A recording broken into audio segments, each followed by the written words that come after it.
tous. Aujourd'hui, je souhaitais vous parler d'un sujet délicat. C'est le sujet du suicide. En effet, quand j'étais au lycée, j'avais une connaissance qui était un petit peu plus âgée que moi. C'était un garçon qui avait 18 ans. Il me semble qu'à l'époque, il devait avoir 18 ans.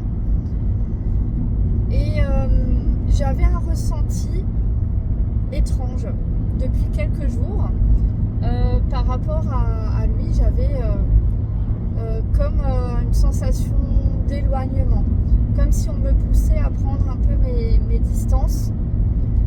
Et j'avais un rêve aussi où je voyais que les personnes qui l'entouraient habituellement étaient tristes ou pleuraient. Voilà, donc, et c'était étrange comme sensation parce que c'était un garçon qui était souriant. Bon, il avait son style à lui qui était particulier, mais il ne montrait aucune expression négative. Voilà, c'était quelqu'un d'assez, on va dire, d'assez solaire. Donc rien ne laissait présager en fait ce qui allait se passer, mais j'avais un ressenti peut-être pour me protéger, dans le sens où émotionnellement ça me préparait à ce qui allait se produire. Donc ce qui s'est passé, c'est que un soir, avec une autre connaissance à moi qui habitait dans mon quartier à l'époque, on l'a raccompagné pour qu'il prenne son train parce qu'il venait au lycée en train. Beaucoup venaient en bus, mais lui il venait en train. Et ce qu'on a su le lendemain, c'est que malheureusement il prenait ce train pour non pas seulement pour rentrer chez lui, mais également pour rejoindre un copain. Alors, il faut savoir que c'était un garçon qui était homosexuel, d'accord ? Et il allait rejoindre son petit ami. Et alors, je voudrais tout de suite clarifier quelque chose. Il n'est pas question d'apporter un jugement sur ce qu'il faisait, sur ses choix, etc. On est amené à prier pour les gens, on est amené à avoir de la compassion pour les personnes qui n'ont pas trouvé le Christ, qui n'ont pas encore trouvé Jésus-Christ, ou qui ont fait l'acte du suicide. Alors je tiens tout de suite à dire qu'il faut se mettre dans la position de compassion. On n'est pas ici pour dans cette vidéo, je me refuse à juger sa vie, ses choix, ses agissements. J'ai prié pour lui, d'accord. Encore dernièrement, je me suis rendue à l'endroit où apparemment il a fait cet acte. Et j'ai prié parce que je sais que certaines personnes me diraient que jamais quelqu'un qui se suicide et qui n'était pas en Christ et qui en plus avait des relations hors mariage et puis avec un homme, etc. Enfin bref, je sais qu'il y a un certain nombre de personnes qui me diraient que cette personne-là ne pourrait jamais être admise au royaume des cieux. Maintenant, voilà mon ressenti. Moi, je pense que Jésus-Christ peut tout faire. Je pense que Dieu n'a pas de limite dans ce qu'il est capable de faire par amour et par miséricorde, d'accord ? Donc moi, mon ressenti, je peux me tromper, mais ce que je pense, c'est que si on prie pour quelqu'un, même si la personne est déjà décédée, ça peut intercéder. Je suis convaincue que si on prie pour une âme, ça peut la sauver, que Jésus-Christ, par miséricorde, peut nous accorder la grâce de sauver cette âme, parce que, enfin, intercéder avec Dieu le Père Tout-Puissant, puisque Dieu le Père Tout-Puissant, Alpha et Oméga, il est le grand tout, il peut tout faire, il n'a pas de limite, il n'a pas de restriction en fait dans ses capacités. Donc,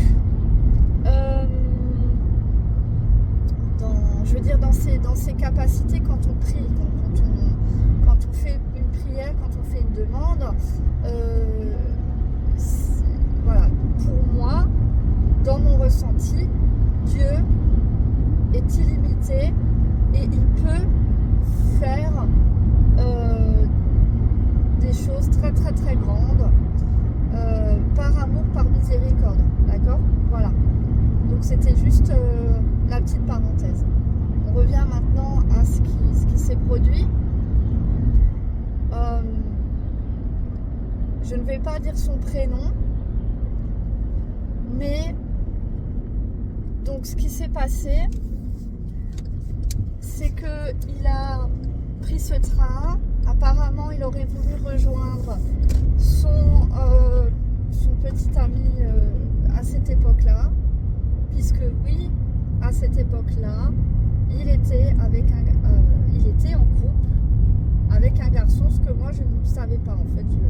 J'étais pas au courant de ça. Je pense que je n'étais pas forcément assez assez copine avec lui pour peut-être pour connaître tous les détails de sa vie actuelle, surtout au niveau sentimental. Moi j'étais plus jeune, je n'étais pas dans la même classe, c'était une connaissance que j'avais via une fille que je connaissais dans mon quartier, qui elle était, il me semble, dans sa classe, ou en tout cas qui était du même niveau que lui, parce que c'était au lycée, vous avez seconde, première, terminale. Je sais plus si j'étais en seconde ou première et que lui était en terminale. Enfin bref, quoi qu'il en soit, son petit ami à l'époque l'aurait quitté et du coup il a écrit quelque chose sur Skyrock. Je ne sais pas si vous vous souvenez, c'était une plateforme sur internet où il y avait beaucoup de gens qui faisaient des blogs à l'époque. Je ne sais même pas si ça existe encore, Skyblog, Skyrock. Et il a fait un écrit. Cet écrit, je l'ai lu. Malheureusement, trop tard, parce que je l'ai lu quand il venait sûrement de faire l'acte. Dans cet écrit, il disait que même si on est beaucoup entouré, on est toujours seul, on se retrouve toujours seul. Donc c'est quelqu'un qui devait terriblement souffrir de solitude, de sensation d'incompréhension.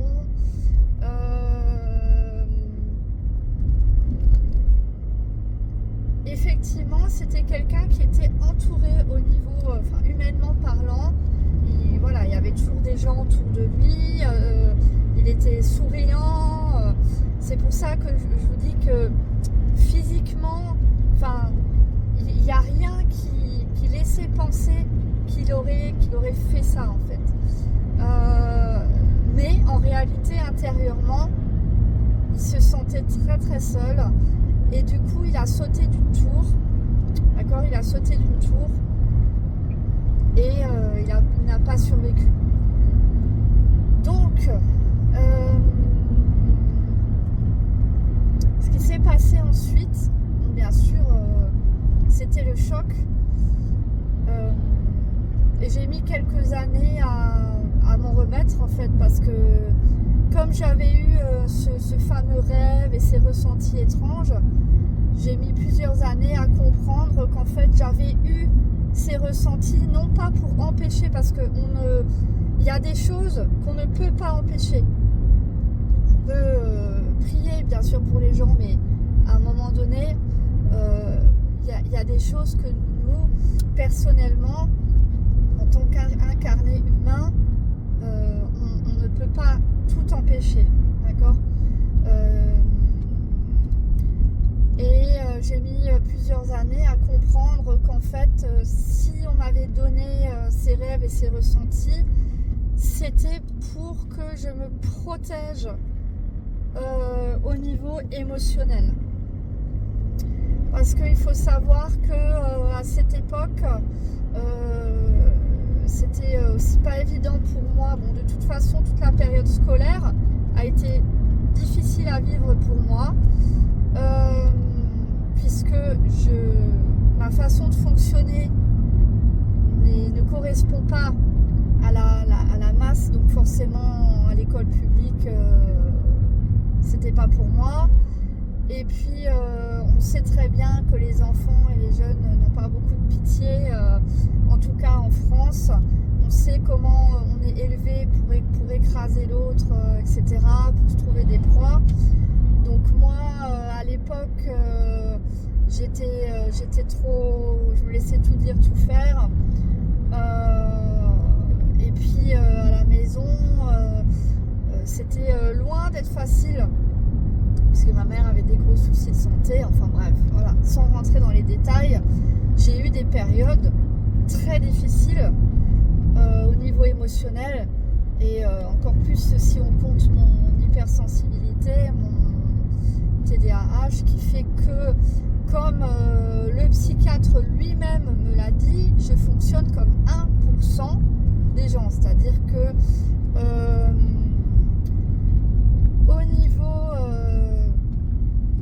cérébral, alors je ne sais plus le terme exact, mais en gros je fonctionne à peu près, enfin moi j'aime pas trop les pourcentages parce que je trouve que c'est assez réducteur et très imprécis, parce que finalement je pense qu'on ne sait pas vraiment le nombre de personnes qui est neuroatypique. Voilà, c'est le terme que je cherchais, je suis neuroatypique.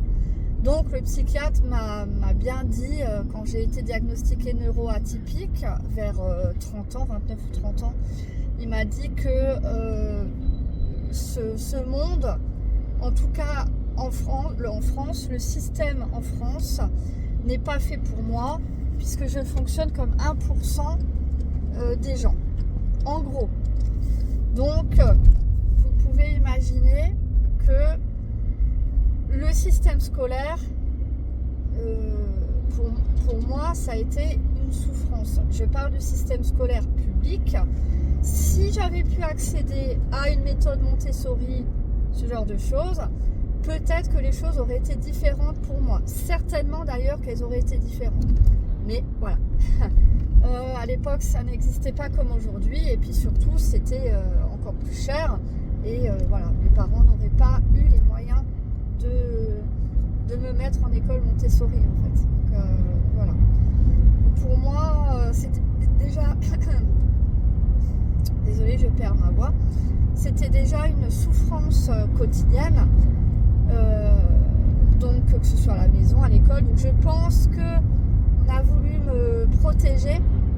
Enfin, c'est pas je pense, c'est j'ai compris avec le temps que en fait c'était pour me protéger émotionnellement, qu'on m'avait donné des signes comme ça, que je devais un peu m'éloigner, prendre du recul, et qu'on m'avait prévenu qu'il serait pleuré en fait par son entourage.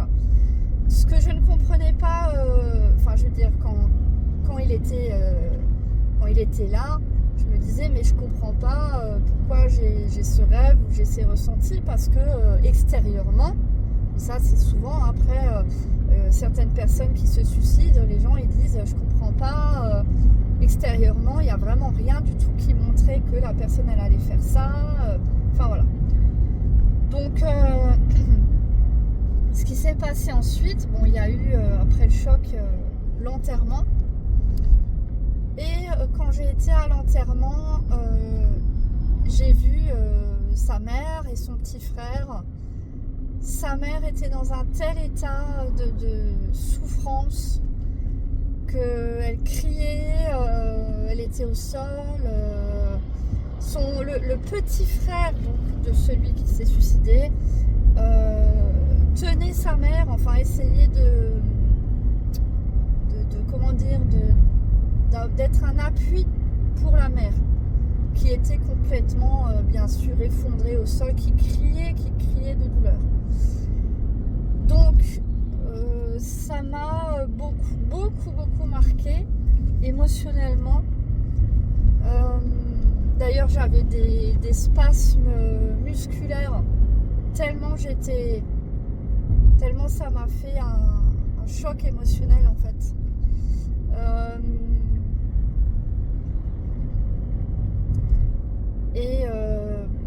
Pourquoi j'en viens à parler de ce sujet-là? Je pense qu'il doit y avoir une raison. Peut-être qu'il y a des personnes qui passent par cette vidéo et qui se sentent très seules, désespérées, qui ne voient pas d'issue, etc.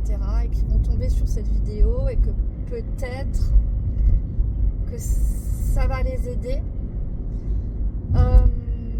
Dans le sens où finalement il s'est ôté la vie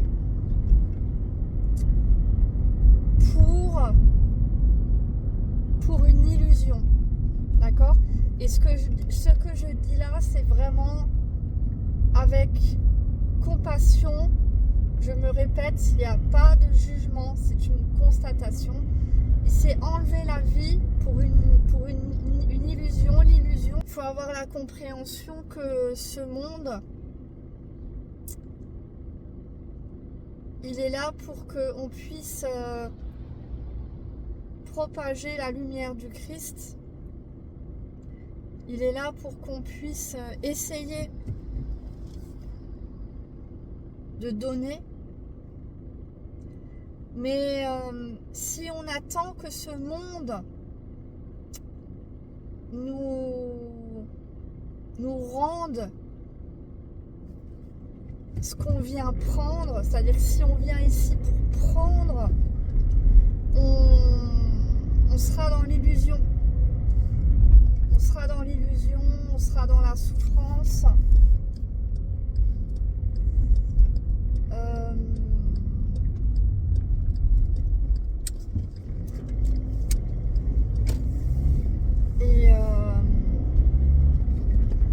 Et on aura soit les tentations du suicide,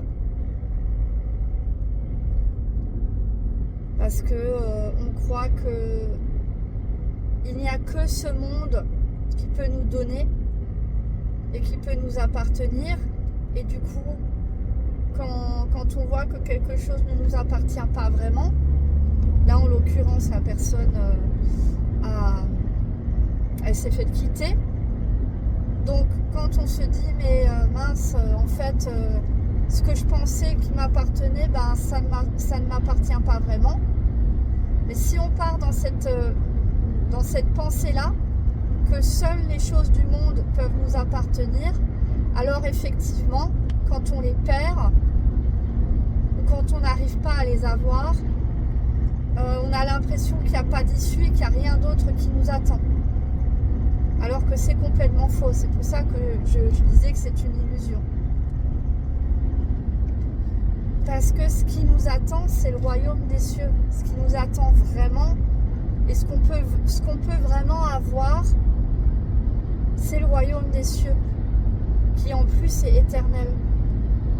Donc, ce qu'on a dans ce monde-là, c'est illusoire.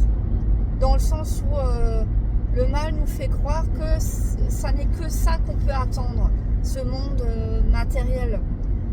Qu'il n'y a rien d'autre qu'on puisse espérer, alors que si, il y a l'espoir de Jésus-Christ qui est venu justement nous donner cet espoir de la vie après la mort, mais de la vie en plus dans un royaume magnifique, illimité, éternel qui nous donne d'une manière incommensurable, inégalée. Et c'est pour ça qu'il faut avoir de la compassion pour ces personnes-là qui se suicident ou qui ont des vies, des choix qui sont à l'opposé des choix qui permettent d'accéder au royaume des cieux. Il faut prier pour ces personnes-là et avoir de la compassion, même si c'est pas toujours simple. Attention, ça ne veut pas dire tout laisser passer, ne rien dire. Ça ne veut pas dire ne rien dire. Comme dit Tendre l'autre jour, ça a été, je pense, mal interprété et c'est pris comme excuse pour ne rien dire, ne pas réagir. Quand on voit des comportements, des choses on sait que ça fait du mal à Jésus-Christ, il faut réagir. Il ne faut pas tout laisser faire avec un air béat. Voilà. Mais par contre, il faut garder sa capacité à ressentir de la compassion pour ces personnes-là qui sont perdues et qui du coup risquent de ne pas connaître le royaume des cieux, de ne pas connaître tout ce que Dieu nous a préparé, d'accord, pour nous, pour ses enfants. Donc voilà. C'est un sujet que j'ai ressenti très fortement ce matin, le besoin de vous parler de ce sujet-là. Donc j'essaye de me laisser guider. Je sais que c'est un sujet délicat, mais je pense que si on m'a poussé à vous en parler, c'est sûrement pas pour rien. Voilà, donc c'est malheureusement les illusions du monde qui nous font croire qu'on ne peut que attendre des choses qui proviennent de ce monde, alors que pas du tout. Ce monde, c'est juste une toute petite étape, même si ça paraît long, même si parfois ça paraît vraiment insurmontable. Mais en réalité, c'est une toute petite étape par rapport à ce qui nous attend au royaume des cieux, par rapport à la maison, la demeure que Jésus-Christ a préparée pour nous, pour chacun de nous en fait. Voilà. Donc sur ce, j'espère que ça pourra peut-être un petit peu aiguiller quelqu'un. Soyez bénis. Ciao, ciao.